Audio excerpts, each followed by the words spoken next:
नमस्कार साथियों, स्वागत है अपना YouTube channel vision online classes में।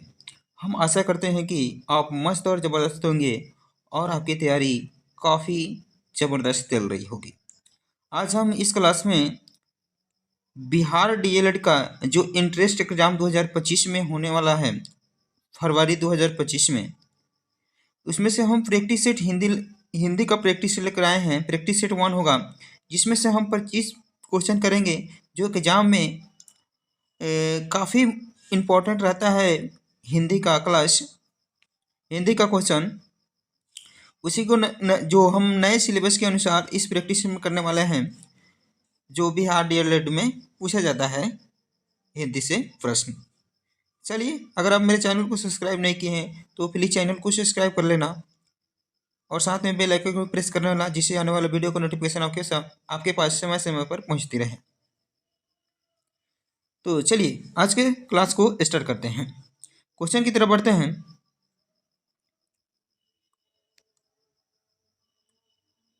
पहला नंबर क्वेश्चन है, देख लेते हैं। धर्मात्मा का संधि विच्छेद होगा, तो धर्मात्मा का सही संधि विच्छेद क्या होगा? तो चलिए क्वेश्चन नंबर एक आंसर आप लोग लगाइए फटाफट। एक ऑप्शन है ध जोड़ आत्मा कि धर्मात्म जोड़ आ कि धर जोड़ आत्मा कि धर्म जोड़ आत्मा हो जाएगा। तो चलिए क्वेश्चन नंबर एक आंसर लगाइए। आप लोग कमेंट कर बताइए इस क्वेश्चन का राइट जवाब क्या होने वाला है। तो चलिए इस क्वेश्चन का राइट जवाब होने वाला है ऑप्शन नंबर डी इजे करेक्ट हो जाएगा, यानी धर्म जोड़ आत्मा हो जाएगा। डी इजे करेक्ट हो जाएगा। ऐसे ही वीडियो को देखने के लिए आप मेरे चैनल को जरूर सब्सक्राइब कर लीजिएगा, और डीएलएड में आप भी चाहते हैं कि हिंदी में मैं 25 में 25 सब्सक्राइब करें, तो इस चैनल से जुड़ना ना भूलिएगा। तो चलिए आगे बढ़ते हैं क्वेश्चन नंबर 2 की तरफ। क्वेश्चन नंबर 2 है, समास में कुल कितने पद होते हैं? तो ऑप्शन है 3, 4, 5 की 2। तो चलिए क्वेश्चन नंबर 2 कैंसिल करिए, कमेंट कर बताइए इस क्वेश्चन का राइट जवाब। तो चलिए क्वेश्चन नंबर 2 का आंसर होने वाला है option number D is correct हो जाएगा, यानी समास में कुल कितने पद होते हैं? तो 2 पद होते हैं। आगे बढ़ते हैं क्वेश्चन नंबर 3 की तरफ। क्वेश्चन नंबर 3 है, यज्ञशाला में कौन सा समास है? तो ऑप्शन है तत्पुरुष समास, द्वंद्व समास, द्विगु समास कि कर्मधारय समास। तो चलिए यज्ञशाला में कौन सा समास है, जल्दी से कमेंट कर बताइए।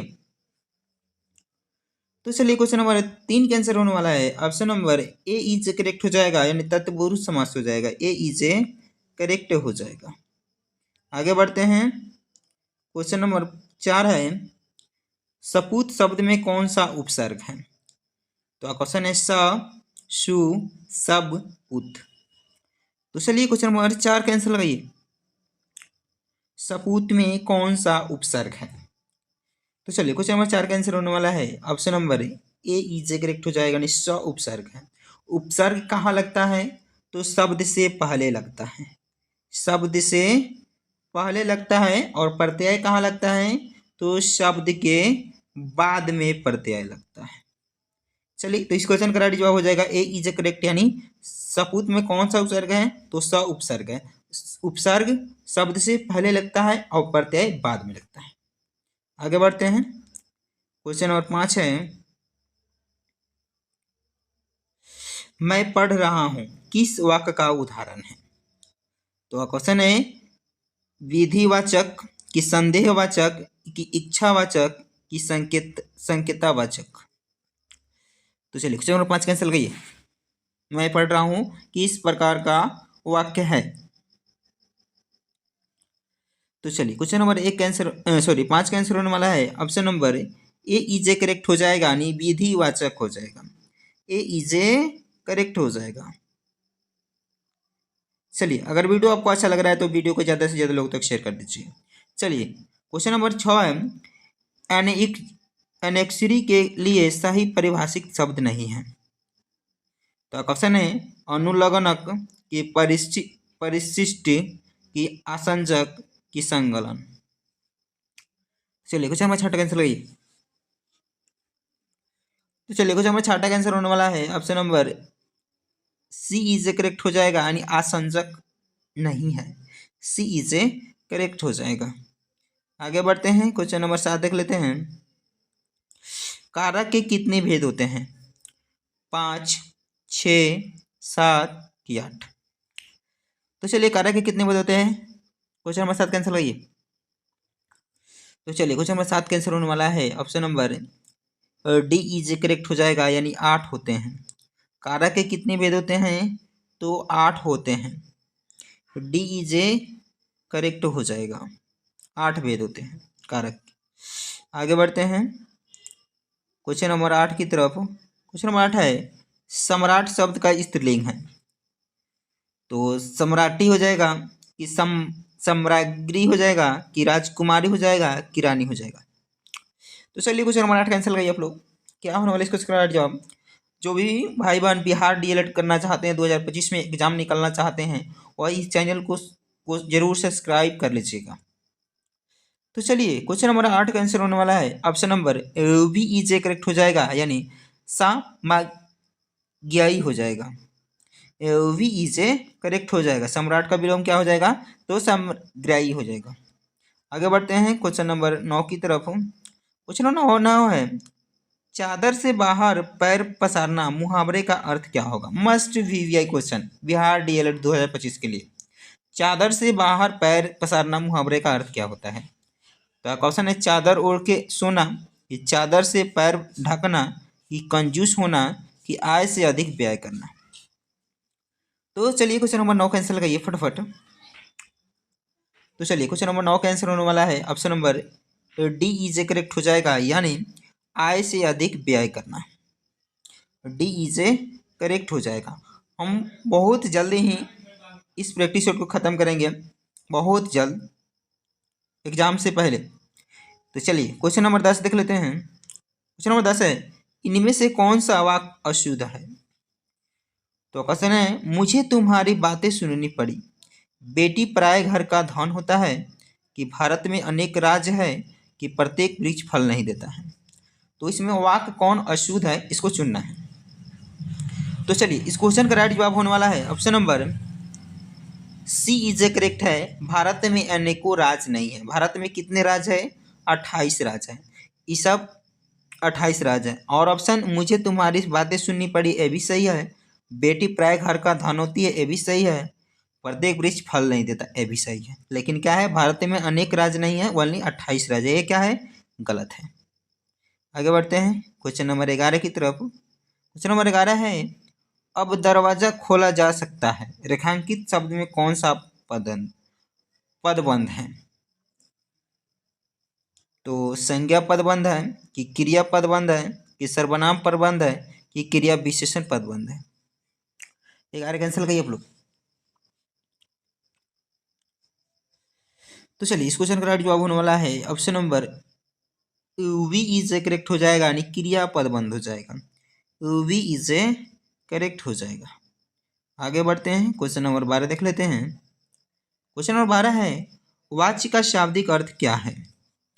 तो वचन, बोली, कि बोलने का विषय, कि कहावत? तो चलिए, क्वेश्चन नंबर 12 कैंसिल करिए।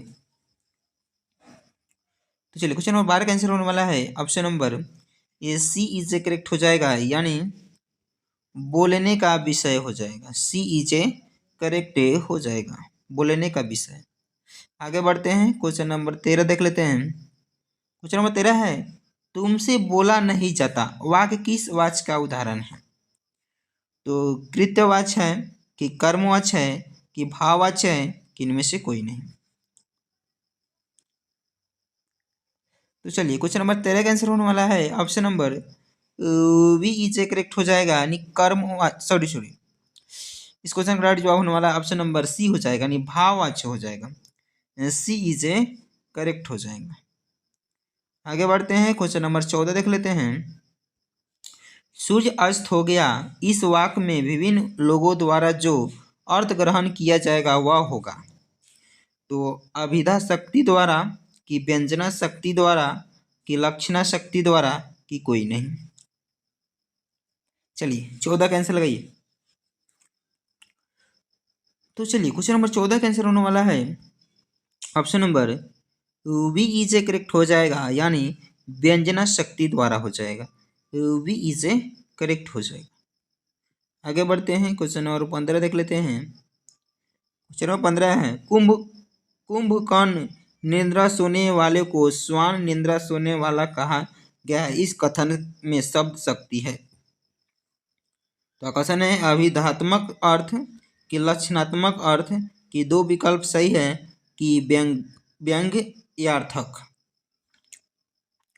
चलिए क्वेश्चन नंबर 15 कैंसिल लगाइए। अगर वीडियो आपको अच्छा लग रहा है तो वीडियो को ज़्यादा से ज़्यादा लोग तक शेयर कर दीजिए और जितने भी ग्रुप हैं व्हाट्सएप फेसबुक ग्रुप उसमें शेयर कर दीजिए। तो चलिए क्वेश्चन नंबर 15 का आंसर होने वाला है option number D is correct हो जाएगा, यानी व्यंग यार्थक हो जाएगा। डी इज करेक्ट हो जाएगा। आगे बढ़ते हैं, क्वेश्चन नंबर 16 देख लेते हैं। क्वेश्चन नंबर 16 पूछ रहा है, 3 बेर खाती थी वे 3 बेर खाती है, कौन सा अलंकार है? तो क्वेश्चन है यमक अलंकार है कि उपमा अलंकार है कि रूपक अलंकार है कि उत्प्रेक्षा अलंकार है। तो चलिए कुछ नंबर 16 का आंसर लगाइए। 3 बेर खाती थी वे 3 बेर खाती है में कौन सा अलंकार है?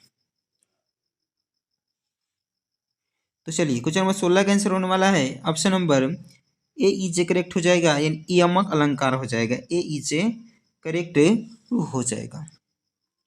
तो चलिए क्वेश्चन नंबर 17 की तरफ बढ़ते हैं। क्वेश्चन नंबर 17 देख लेते हैं। अलंकारों का शिरोरतन डैश को माना जाता है। तो अलंकारों का शिरोरतन किसे माना जाता है? तो क्वेश्चन है उपमा अलंकार को कि रूपक अलंकार को कि यमक अलंकार को कि उत्प्रेक्षा अलंकार को। चलिए क्वेश्चन नंबर 17 का आंसर लगाइए। तो चलिए क्वेश्चन नंबर 17 का आंसर होने वाला है option number A is correct हो जाएगा, यानी उपमा अलंकार को शिरोरतन माना जाता है। ए इज करेक्ट हो जाएगा। आगे बढ़ते हैं क्वेश्चन नंबर 18 की तरफ। क्वेश्चन नंबर 18 है, सिर झुका नियति की मान ली यह बात, स्वयं की मुरझा गया तेरा हृदय जल जलाता, उपयुक्त में पंक्ति में कौन सा अलंकार है? तो सिर झुका नियति की मान ली यह बात, आज स्वयं ही मुरझा गया तेरा हृदय जल जाता, इसमें कौन सा अलंकार है? तो आपका ऑप्शन है उपमा, सलेश, रूपक की उत्प्रेक्षा। तो चलिए क्वेश्चन नंबर 18 का आंसर लगाइए आप लोग। क्या होने वाला इस क्वेश्चन का जवाब? तो चलिए इस क्वेश्चन का राइट जवाब होने वाला है option number A C is a correct हो जाएगा, नहीं रूपक अलंकार हो जाएगा। सी इज ए करेक्ट हो जाएगा। आगे बढ़ते हैं क्वेश्चन नंबर 19 की तरफ। क्वेश्चन नंबर 19 पूछ रहा है, बढ़त बढ़त संपत्ति सलीलु मन सरोजू बढ़ी जाई में अलंकार है। तो इसमें कौन सा अलंकार है? बढ़त बढ़त संपत्ति और सलीलु मन सरोज बढ़ी जाई में कौन अलंकार है? तो चलिए, तो क्वेश्चन नंबर 19 का आंसर होने वाला है option number A is a correct हो जाएगा, यानी रूपक अलंकार हो जाएगा। ए इज ए मस्ट हो जाएगा। ए इज ए करेक्ट हो जाएगा। आगे बढ़ते हैं क्वेश्चन नंबर 20 की तरफ। क्वेश्चन नंबर 20 पूछ रहा है, मनहु विधि तन अच्छ छवि स्वच्छ राखिबै काज दृग पंग पोछन को करे भूषण पैनदाज, इस व्यक्ति में कौन सा अलंकार है? तो चलिए क्वेश्चन नंबर 20 का आंसर लगाइए आप लोग। क्या होने वाला इस क्वेश्चन का राइट जवाब? तो चलिए इस क्वेश्चन का राइट जवाब होने वाला है option number C is a correct हो जाएगा, यानी उत्प्रेक्षा अलंकार हो जाएगा। सी इज ए करेक्ट हो जाएगा। आगे बढ़ते हैं क्वेश्चन नंबर 21 की तरफ। क्वेश्चन नंबर 21 है, आई ऐसी अद्भुत बेला ना रो सका ना विहंसन सका, इस पंक्ति में अलंकार है। तो आई ऐसी अद्भुत बेला ना रो सका ना विहंस सका, इस पंक्ति में कौन सा अलंकार है? चलिए क्वेश्चन नंबर 21 का आंसर लगाइए। तो चलिए इस क्वेश्चन का राइट जवाब होने वाला है option number D is a correct हो जाएगा, यानी विरोधाभासा अलंकार हो जाएगा। डी इज ए करेक्ट हो जाएगा। आगे बढ़ते हैं, क्वेश्चन नंबर 22 देख लेते हैं। क्वेश्चन नंबर 22 है, किस वर्णिक छंद के प्रत्येक चरण में एक मगन, एक भगन, एक नगन, दो तगन तथा दो गुरु के क्रम से 17 वर्ण होते हैं? तो किस वर्णिक छंद के प्रत्येक चरण में एक मगन, एक भगन, एक नगन, दो तगन तथा दो गुरु के क्रम से 17 वर्ण होते हैं? चलिए क्वेश्चन नंबर 22 कैंसिल करिए आप लोग।